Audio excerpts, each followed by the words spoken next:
everybody, this is Mary. Welcome back to the kitchen. Hope everyone is having a great day. We are. I am getting ready to make my most requested recipe. Everybody wants this recipe. I've been asked multiple times over the years, and guys, I'm going to share it with you. What is it? Just deer jerky or venison jerky. Ever how you want to say it or pronounce it or think of it. For us, it's deer jerky. Okay. I have some deer roasts that I have trimmed the fat off of and taken the silver skin off of. Okay. I've cut them about 1/8 of an inch thick. Folks, it's going to shrink up. So don't think just because you have a big piece like this that it's going to be that whenever it gets done. It's going to shrink up to the normal size. Because when you take all the water out of it, when you dehydrate it, that's what's going to happen. Okay. I have got about 3.5 pounds of sliced gyros. You could do this in a bowl, and that's how I used to do it. But folks, I found a much easier way. I'm just going to put it into a ziplock bag.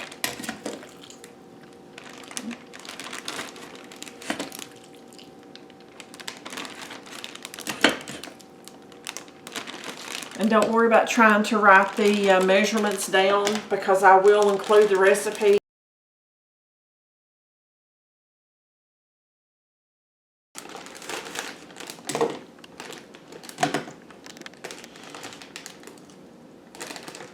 This recipe is so simple, but yet so good. Okay. So if you're looking size-wise, it's about 1/2 a Ziploc bag that's pretty well packed tight in there. Okay. I have my seasonings right here. I have salt, cayenne pepper, and garlic powder. Okay. To that, I'm going to add some soy sauce. 1/4 cup of soy.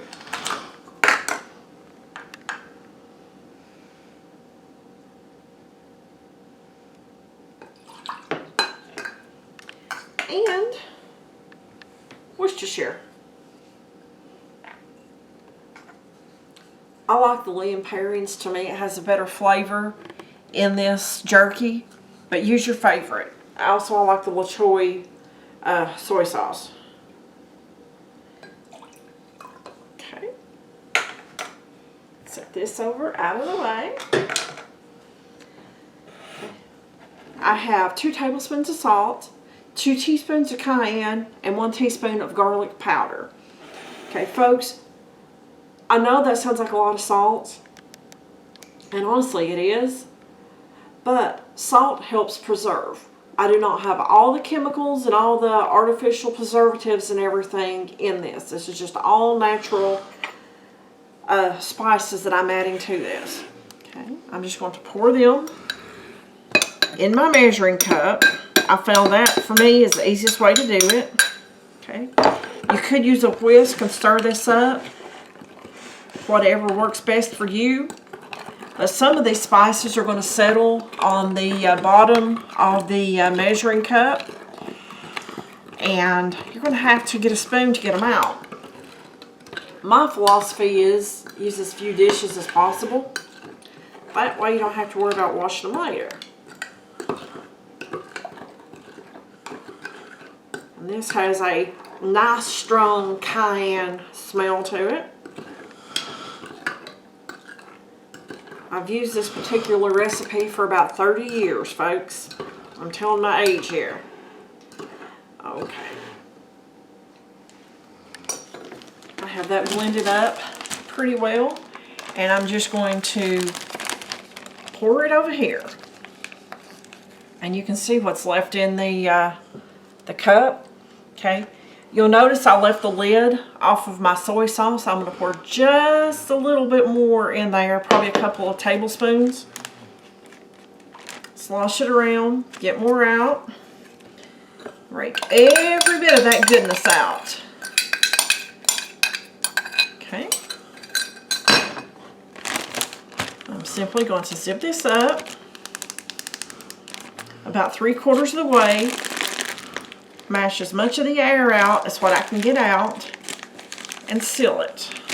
Okay. Then I'm just going to start kneading it just like you would knead bread. That way it gets the liquid and the spices all the way through. Turn it over, just pick it up, jiggle it around. Just make sure you have a good quality bag with a good seal on there. Otherwise you're going to have a mess. But just wiggle it all around, move it around, flop it over. Okay. Now folks, what I do from here is I put this in a 9x13 cake pan or even a cookie sheet. It doesn't matter. And I put it in the refrigerator. I'm going to leave it in there at least 12 hours, preferably 24 hours. And several times a day, just go flop it over like that. Mix it up. That way you know all those spices are going to get on every bit of that meat. I'm going to put this in the refrigerator and I will bring you back when it is time to take it out of this and do the next step. Hey everybody, welcome back. The deer has been marinating for a little bit over 24 hours and all the marinade should be soaked in. Let me do a quick recap. The deer was sliced thin, about 1/8 of an inch or so. I trimmed all the silver skin off of it and the fat. That way it's not on there making the jerky taste nasty. Okay. I normally make the jerky in a dehydrator, but I know everyone does not have a dehydrator, and I'm going to show you how I started making it back several years ago before I was able to have a dehydrator. Okay. I normally would use a larger, just aluminum pan, one of the throwaways.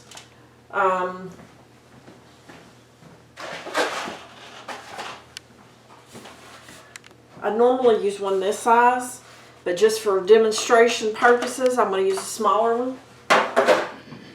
Okay. It's just a pie pan left over from one of the meals that's been washed. Okay. I'm going to spray it with Pam.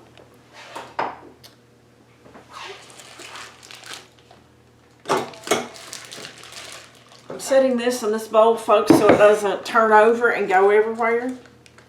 I do not want to lose that. My hands are clean. It's much easier to do this with fingers than with tongs. Okay. I'm just going to pick a piece of the deer up.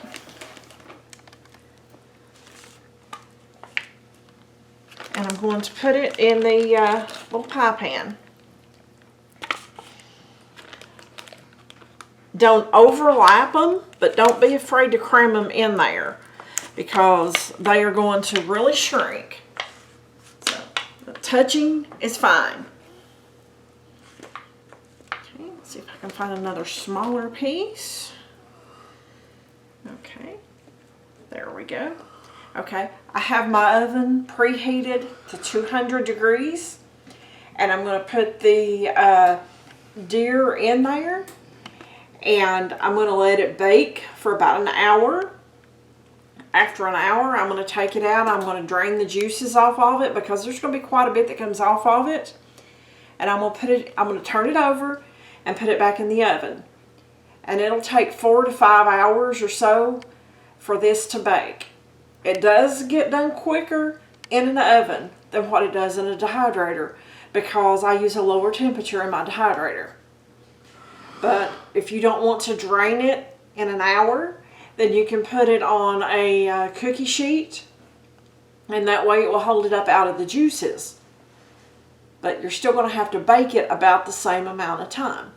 So I'm going to put this in the oven and get it started, and I'll show you what it looks like in a little bit. Okay. This has been in the oven for about an hour or so.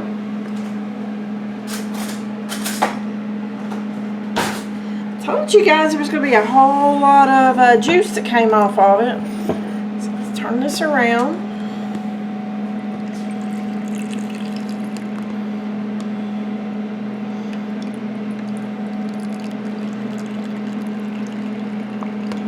That is almost a quarter cup. Okay, I'm going to go ahead and flip these over. And I'm going to put them back in the oven and check them again in about another hour or so. Folks, you can almost touch this because 200 is not really that warm. But we've got it flipped over. And there won't be nearly as much come off of it this time.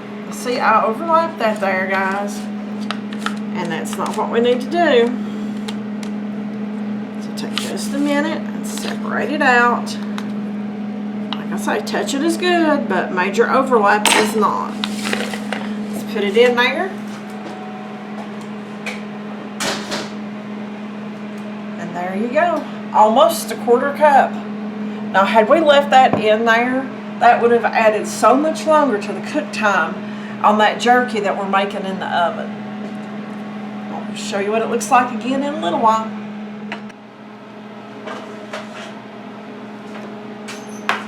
Alrighty. Look at this. Nice and dry. This part was a little bit thicker, so it's not quite dry yet. But folks, it's done. My kids are wanting to eat this. But as you can see, it's nice and dry. And it will be a little crisper and a little more firm as well after it cools down. It's just come out of a 200-degree oven. And, you know, it's still warm and a little flexible. But folks, there you have it. You can make deer jerky without a dehydrator. Hope you guys give this a try. Hope you like it as much as my family does. Let me know in the comments. Like, subscribe, and share. Good luck with the deer hunting. We'll see you on the next video.